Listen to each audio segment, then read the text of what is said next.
Film की शुरुआत में हम एक सुनसान जगह पर टीवी चलता हुआ देखते हैं, जहां एक टीवी होस्ट एक लड़की का इंटरव्यू ले रही होती है। ये लड़की हाल ही में होने वाले एक मैसेकर यानी एक कत्ले आम में जिंदा बच गई थी। दरअसल कुछ वक्त पहले ही एक कत्ले आम शुरू हो गया था, जिसमें बहुत सारे लोग मारे गए थे। सबको मारने वाला एक जोकर था, एक पागल जोकर, जो किसी को भी बगैर किसी वजह के मार दिया करता था। आम तरीके से नहीं, बल्कि काफी बुरी तरह। इस जोकर का नाम था आर्ट दी क्लाउन, जिसे हम आर्ट कहेंगे। अब ये लड़की बच तो गई थी, मगर आर्ट ने इसकी शक्ल का बुरा हाल कर दिया था। उसके चेहरे का हुलिया ही बिगाड़ के रख दिया था। अब जो टीवी हम देख रहे थे, जिसमें ये इंटरव्यू चल रहा था, ये आर्ट का था। क्योंकि वो भी ये सब देख रहा था, तो वो ठोकर मार कर टीवी को तोड़ देता है, जिसके बाद वो दोबारा से लोगों को मारने के लिए तैयार हो जाता है। जिसके लिए पहले वो अपना जोकर वाला मेकअप करता है और बाद में अपने खतरनाक हथियार उठाता है।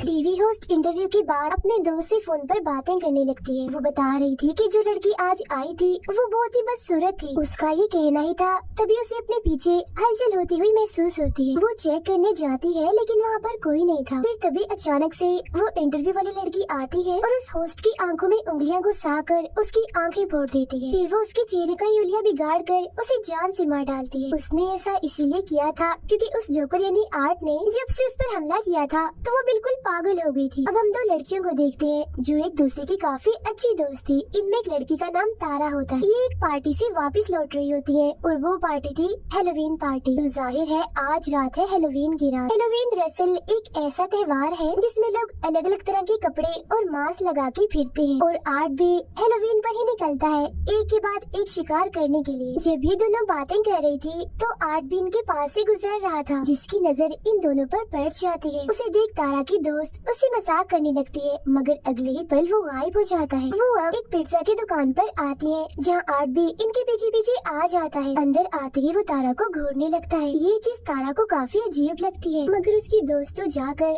आर्ट के साथ तस्वीरें बनाने लगती है। अब ये चीज भी उसे बिल्कुल पसंद नहीं आती। आर्ट एक मशीन से अंगूठी निकाल कर तारा को पहना देता है, जिससे तारा को तो बहुत गुस्सा आता है, लेकिन उसकी दोस्त को तो ये चीज भी काफी अच्छी लगती है। अब वो वॉशरूम में जाकर उल्टी सीधी हरकतें करने लगता है, जिससे तंग आकर दुकान का मालिक उसे यहाँ से निकाल देता है। कुछ देर बाद वो दोनों भी वहाँ से निकलकर अपने घर जाने लगे, मगर देखते हैं कि गाड़ी का टायर तो पंचर है। अब तारा फौरन अपनी बहन, जिसका नाम विक्टोरिया था, उसे कॉल करके यहाँ बुला लेती है मदद के लिए। फिर वो अपनी दोस्त को कहती है कि मुझे वो जोकर ठीक नहीं लग रहा था, और क्या पता टायर उसी ने पंचर किया हो, क्योंकि उसने हमारी गाड़ी देख ली थी। उधर आर्ट ने दुकान के मालिक को काफी बुरी तरह मार कर उसके चेहरे पर आग लगा दी होती है, जिसके बाद वो दूसरे वर्कर को भी पकड़ कर उस पर भी हमला कर देता है। वो उसे भी मार कर उसके चेहरे की जल्दी निकाल देता है। उधर तारा को वॉशरूम जाना था, मगर यहाँ आसपास कोई वॉशरूम नहीं था। तब उसकी नजर सामने एक बिल्डिंग पर पड़ती है, जहाँ से गार्ड बाहर आता है। तारा उसके पास जाकर यहाँ का वॉशरूम इस्तेमाल करने की इजाजत मांगती है, मगर वो इनकार कर देता है कि मैं यहाँ काम करता हूँ, तो मेरी नौकरी खतरे में पड़ सकती है। जिस पर तारा कहती है कि इतनी रात हो गई है, किसी को क्या पता चलेगा कि आपका वॉशरूम इस्तेमाल हुआ है। अब थोड़ा और कहने पर वो मान जाता है और उसे अंदर ले आता है। वो उसे वॉशरूम के पास छोड़कर चला जाता है। गाड़ी में बैठी तारा की दोस्त को खबरों से पता चलता है कि पिज्जा शॉप की मालिक और एक वर्कर की मौत हो गई है, और उन्हें मारने वाला एक जोकर जैसा दिखने वाला आदमी है, जिसने अपने हाथ में एक बैग भी पकड़ा हुआ था। अब ये जानकर वो समझ जाती है कि ये काम उसी जोकर आर्ट का है। तभी गाड़ी में तारा आकर बैठ जाती है, और जब वो इस सब के बारे में उसे बताने के लिए तारा की तरफ देखती है, तो पता चलता है कि तारा नहीं बल्कि आर्ट है। तारा जब गाड़ी की तरफ वापस आ रही थी, तो उसे एक बच्चे की रोने की आवाज आती है।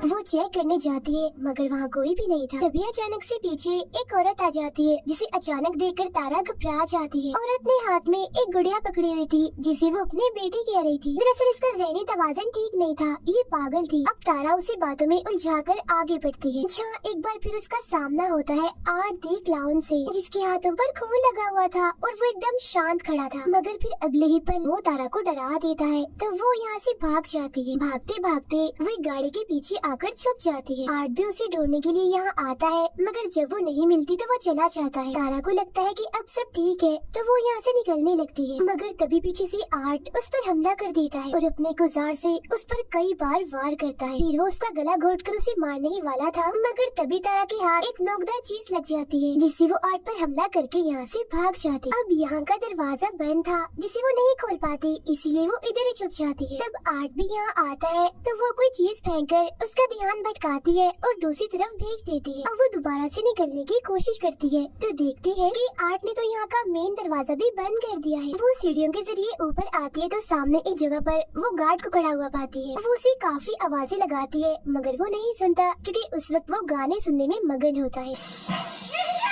अब उसकी आवाज सुनकर आर्ट वहाँ आ जाता है और पीछे से उसे पकड़कर गले में इंजेक्शन लगाकर बेहोश कर देता है। अगले सीन में जब तारा को होश आती है तो वो खुद को एक कुर्सी पर बंधा हुआ पाती है। उसके मुंह पर भी टेप लगी हुई थी। उसके पास ही में आर्ट भी बैठा होता है और जब वो देखता है कि तारा को होश आ गई है तो वो उसे अपने हथियारों से डराने लगता है। फिर वो लाता है एक आरी और सामने का पर्दा हटाता है जहाँ उसने तारा की दोस्त को उल्टा लटकाया हुआ था, क्योंकि गाड़ी में जब वो उसके साथ आकर बैठा था तो उसने तभी उसे पकड़ लिया था। वो यहाँ बेरहमी की सारी हदें ही पार कर देता है। वो आरी से उसका पेट ही काट कर 2 हिस्सों में बांट देता है। अपने दोस्त का इतना बुरा हाल देखकर तारा की तबीयत भी खराब होने लगती है, मगर फिर वो हिम्मत करती है और काफी कोशिश करने के बाद खुद को छुड़वा लेती है। वो उसी के हथियार से आर्ट पर हमला करके यहाँ से भाग जाती है। आर्ट भी उसके पीछे पीछे जाकर ढूंढने लगता है मगर वो पीछे से आकर एक बार फिर उस पर हमला कर देती है। वो उसे काफी देर तक मारती रहती है। अब जब गेम उल्टी पड़ रही थी यानी तारा उस पर भारी पड़ रही थी तो वो यहाँ पर बेईमानी करता है। वो हाथों से नहीं लड़ता, वो करता है गन का इस्तेमाल। वो गोली पहले उसकी टांग पर मारता है और बाद में उसके चेहरे पर, जिससे वो काफी जख्मी और अधमरी हो गई थी। अब गन में गोलियां खत्म हो गई थी, इसलिए जब वो गोलियां लेने जाता है तो यहाँ उसे तारा का मोबाइल मिलता है जिस पर तारा की बहन विक्टोरिया का मैसेज आया होता है कि मैं बिल्डिंग के बाहर आ गई हूँ। तब आर्ट तारा बन के मैसेज करता है और पीछे के दरवाजे से अंदर आने का कहता है। ऐसा करने के बाद वो तारा की दोस्त की लाश के साथ तस्वीर बनाता है और लाश की हालत का हम बड़ा ही बुरा हाल देखते हैं, पूरी चिरी हुई 2 हिस्सों में बटी हुई। अब वो जाता है तारा के पास और उस पर भी अंधाधुंध गोलियां चलाकर उसे मार डालता है। वो पागल औरत भी यहीं खड़ी हुई थी और उसे ऐसा करता हुआ देख रही थी। ये सब देखकर वो जाती है गार्ड के पास और उसे सारी सूरत हाल समझाने की कोशिश करती है, मगर वो उसकी बातों को यकीन नहीं करता। फिर वो नीचे जाकर किसी को फोन करने लगता है, मगर तभी यहाँ आर्ट आकर हथौड़ी से उस पर हमला कर देता है। पागल औरत देखती है कि उसका बच्चा जो वो गुड़िया थी वो गायब है, मगर अगले ही पल उसे आर्ट दिखता है जिसके हाथ में वो अपने बच्चे को देखती है। वो उसके पास जाकर पूछती है, क्या तुम्हें जरा भी इंसानियत नहीं है, जरा भी ममता नहीं है, तुम्हें बच्चों पर भी रहम नहीं आता? ये कहकर वो आर्ट को अपने साथ लगा लेती है जैसे वो कोई बच्चा हो, और वो भी बिल्कुल ऐसी एक्टिंग करता है जैसे वो सचमुच का बच्चा ही हो। विक्टोरिया भी अंदर आ गई थी और वो तारा को फोन करती है तो बेल की आवाज जब अंदर से आती है तो वो वहाँ चेक करने जाती है। अंदर आकर तो उसकी होश उड़ जाती है क्योंकि वहाँ वो तारा की दोस्त की कटी हुई लाश देखती है। तभी उसे एक लड़की की आवाज सुनाई देती है। विक्टोरिया समझती है कि ये तारा है, इसीलिए वो चेक करने जब नीचे जाती है तो वहाँ एक औरत को जमीन पर देखती है जो रेंग रही थी क्योंकि काफी जख्मी थी। वो तारा समझकर उसके पास जाती है, मगर तभी उसकी नजर वहाँ पड़ी उस पागल औरत पर जाती है। वो भी काफी जख्मी थी क्योंकि आर्ट ने उसके सीने और सर को काट के बुरा हाल कर दिया था। उसकी हालत बस मरने ही वाली थी। अब यहाँ सवाल ये आता है कि पागल औरत तो इधर ही है, तो ये कौन है जो विक्टोरिया के सामने पड़ी हुई है अपना सर नीचे करके? और फिर तभी हम जान पाते हैं कि ये और कोई नहीं बल्कि आर्ट है जो उसे अपने जाल में फंसाने के लिए यहाँ औरत का भेष बनाकर लेटा हुआ था। वो उस पर भी हमला कर देता है, मगर विक्टोरिया जैसे तैसे करके अपनी जान बचाकर यहाँ से निकल जाती है। वो ऊपर जाकर एक अलमारी में छुप जाती है। तभी यहाँ आर्ट भी आ जाता है जो ये जान चुका था कि वो अलमारी में छुपी है, मगर इससे पहले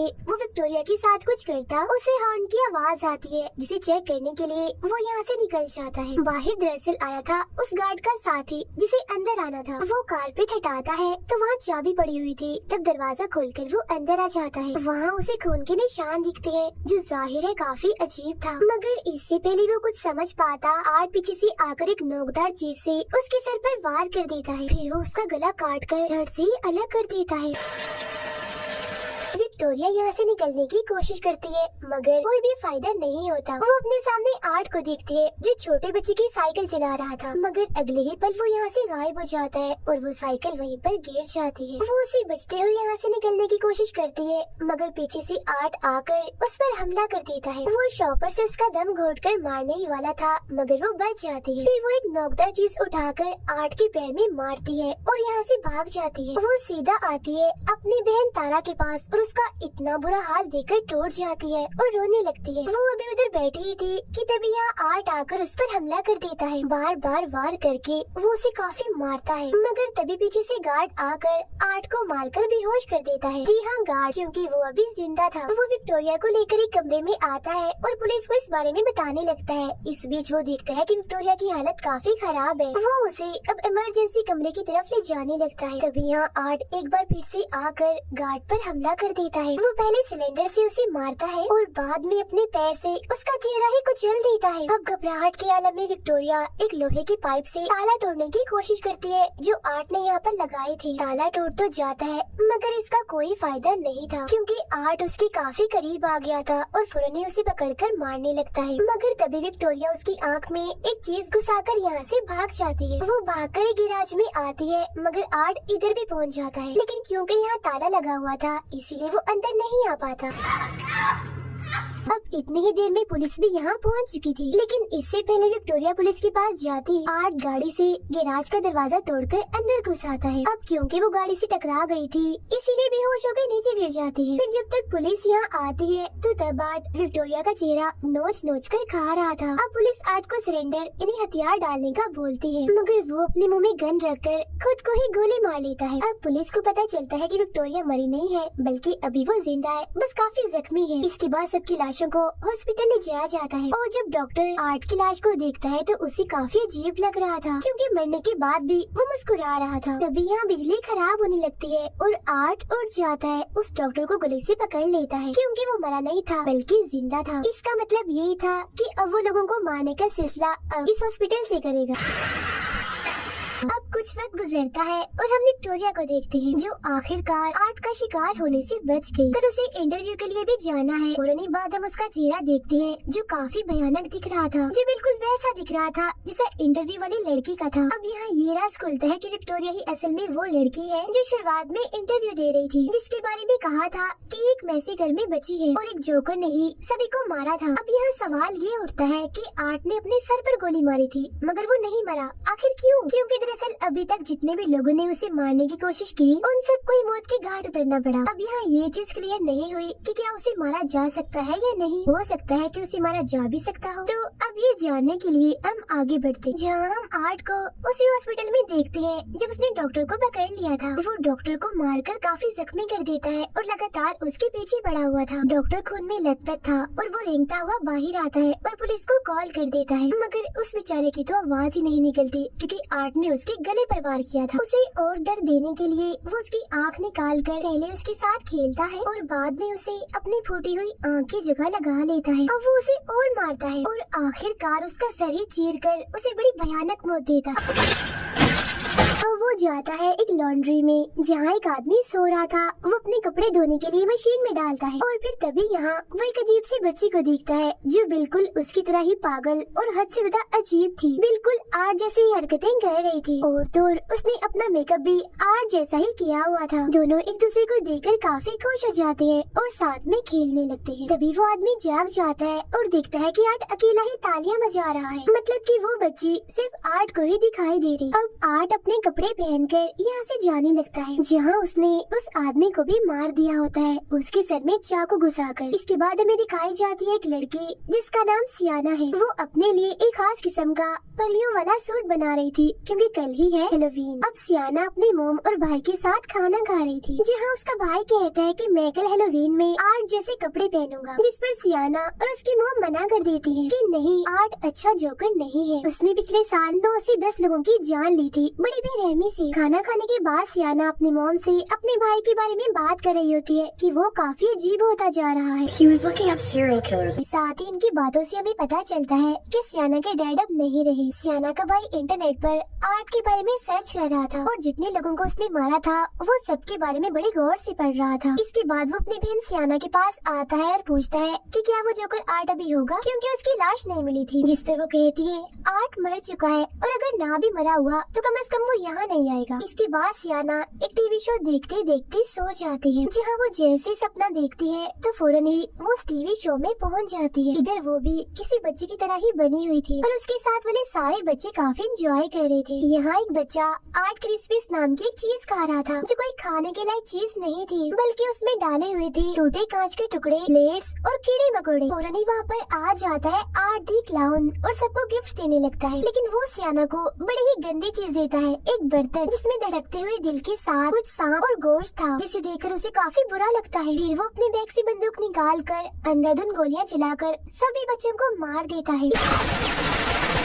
इस बीच सियाना भी जख्मी हो गई थी मगर जिंदा थी। वो आगे बढ़ती है तो आर्ट उस पर आग फेंकता है, तो वो एक बॉक्स में से तलवार निकाल कर आगे कर देती है, जिससे आग उसका कुछ बिगाड़ नहीं पाती। असल में ये तलवार काफी ताकतवर थी, जो सियाना को उसके डैड ने दी थी। अब इतना भयानक सपना देखकर वो डरते हुए अचानक से जाग जाती है और देखती है कि सच में उसके सामने वाले टेबल और टीवी पर आग लग चुकी है। तब उसकी मॉम जल्दी से यहाँ आकर आग बुझाती है। सब कुछ नॉर्मल होता है तो सियाना की मॉम उससे पूछती है कि तुमने जलती हुई मोमबत्तियाँ टेबल पर क्यों छोड़ी, जिस पे वो कहती है मॉम मैंने तो मोमबत्तियों को जलाया तक नहीं था। सियाना अपने कमरे में जाकर उस तलवार को देखती है, जी हाँ वो बिल्कुल ठीक पड़ी थी, उसे कुछ भी नहीं हुआ था। उधर आर्ट हेलोवीन की तैयारी कर रहा था, मतलब वो तेजधार हथियार बना रहा था मैसेकर करने के लिए। वो अजीब बच्ची जो उसके साथ ही टीवी चलाती है और वो ही शो देखने लगती है जिसमें टीवी होस्ट विक्टोरिया का इंटरव्यू ले रही थी। जिसके बाद हमने देखा था कि आर्ट ने ठोकर मारकर टीवी तोड़ दिया था, तो यहाँ भी वो ऐसा ही करता है क्योंकि ये वही सीन है। स्कूल में सियाना का भाई और उसके दोस्त एक मरे हुए चूहे को देख रहे थे, तभी यहाँ टीचर आती है और तीनों को डांट कर क्लास में जाने का कहती है। क्लास खत्म होने के बाद जब सियाना का भाई नीचे आता है तो वो अपने सामने पाता है आर्ट और उस अजीब बच्ची को जो उस मरे हुए चूहे के साथ खेल रही थी। उन्हें देखकर वो डरने लगता है, तभी उन दोनों की नजर भी उस पर पड़ जाती है, जो देख डरती हुई वो यहाँ से भागने लगता है। मगर रास्ते में ही एक टीचर उसे देख लेती है और वो उसे रोकने की कोशिश करती है, मगर वो नहीं रुकता। तब चेक करने के लिए वो टीचर जब अंदर जाती है तो जमीन पर मरे हुए चूहे को देखती है, जो देख उसे लगता है कि ये काम जरूर सियाना के भाई का ही है। सियाना को हम अपने दोस्तों से बातें करते हुए देखते हैं, जहाँ वो आर्ट की बातें कर रही थी और ये भी कि उस भयानक दिखने वाली विक्टोरिया ने टीवी होस्ट की आंखें फोड़ दी। अब ये सारी बातें सुनकर सियाना को काफी अजीब सा महसूस होने लगता है और वो यहाँ से उठकर चली जाती है। उसकी दोस्तें भी उसके पास आकर पूछती है कि आखिर बात क्या है, तुम इतनी घबराई हुई क्यों हो। जो सुन सियाना उन्हें अपने सपने के बारे में बताती है, साथ ही वो काफी डरी हुई भी थी।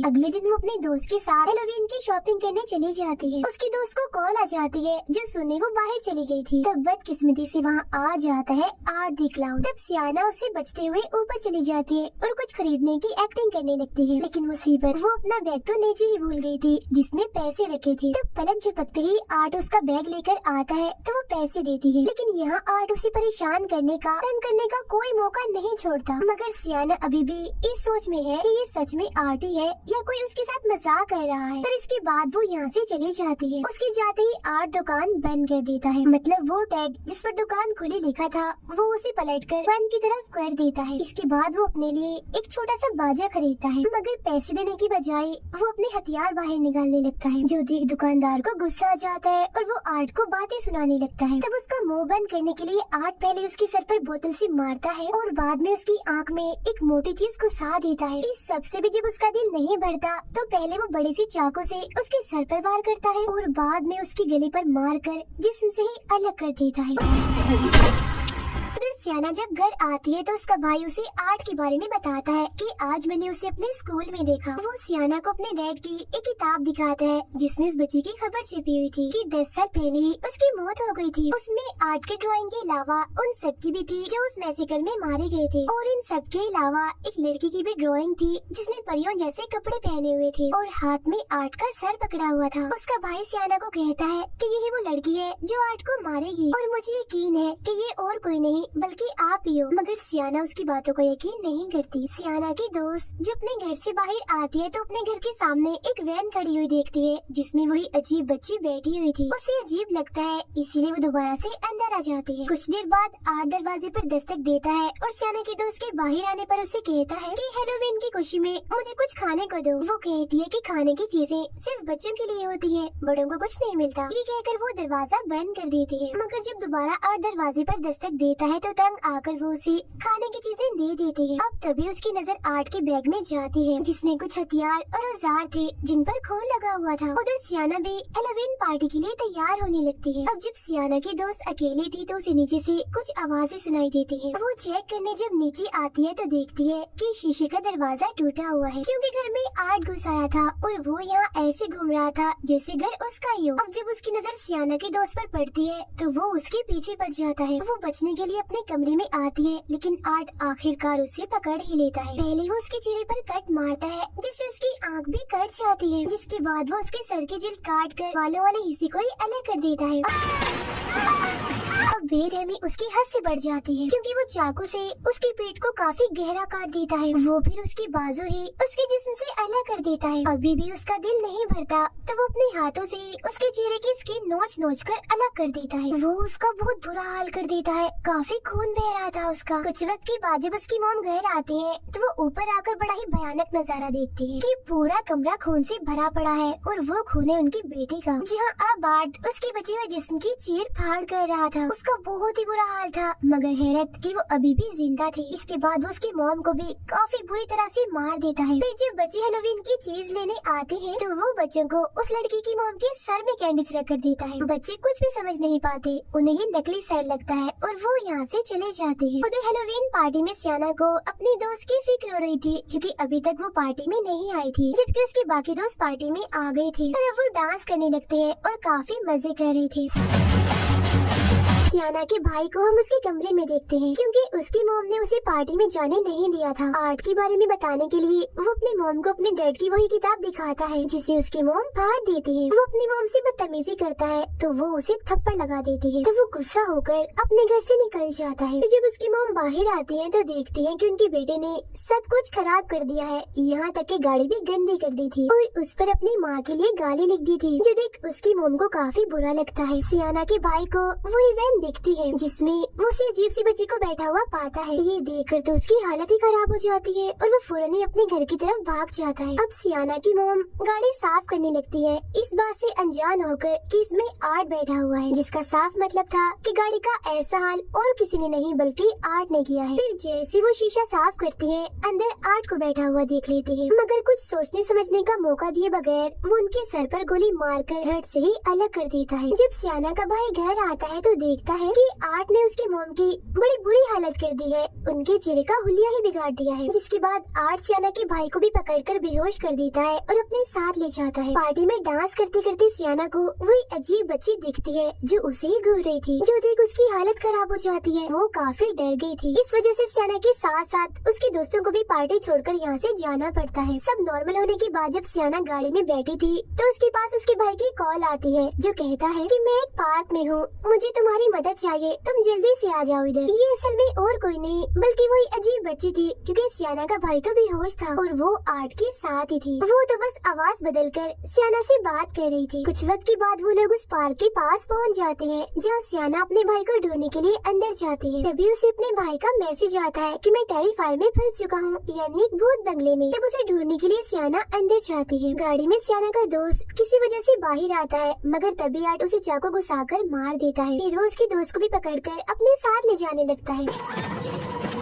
मगर वो आर्ट को टांग मारकर जैसे तैसे बच जाती है और यहाँ से भाग जाती है। भागते भागते वो एक ऐसी कमरे में जाती है जहाँ चारों तरफ दीवारों पर खून लगा हुआ था। तभी इधर आर्ट भी आ जाता है और उसके चेहरे पर तेजाब डाल देता है जिससे उसका सारा चेहरा जलकर झुलस जाता है। चेहरे का बुरा हाल हो जाता है। फिर वो अपने तेज कीलों वाले हथियार से बार बार उसे मारकर बची हुई कसर भी पूरी कर देता है और उसे भी बड़ी बेरहमी वाली मौत देता है। तभी यहाँ सियाना भी आ जाती है और अपने दोस्त की इतनी बुरी हालत देखकर काफी डर जाती है। इधर आर्ट भी खड़ा था मगर इससे पहले वो सियाना को मारता पीछे से आ जाता है उसका भाई, जिसे देखकर सियाना यहाँ से भागने का कहती है और फिर आर्ट की टांग में एक लकड़ी घुसा देती है मगर बेचारे की किस्मत खराब थी, वो उल्टा उसी से ही पिट जाती है। आर्ट उसे इधर उधर पटक पटक कर काफी मारता है।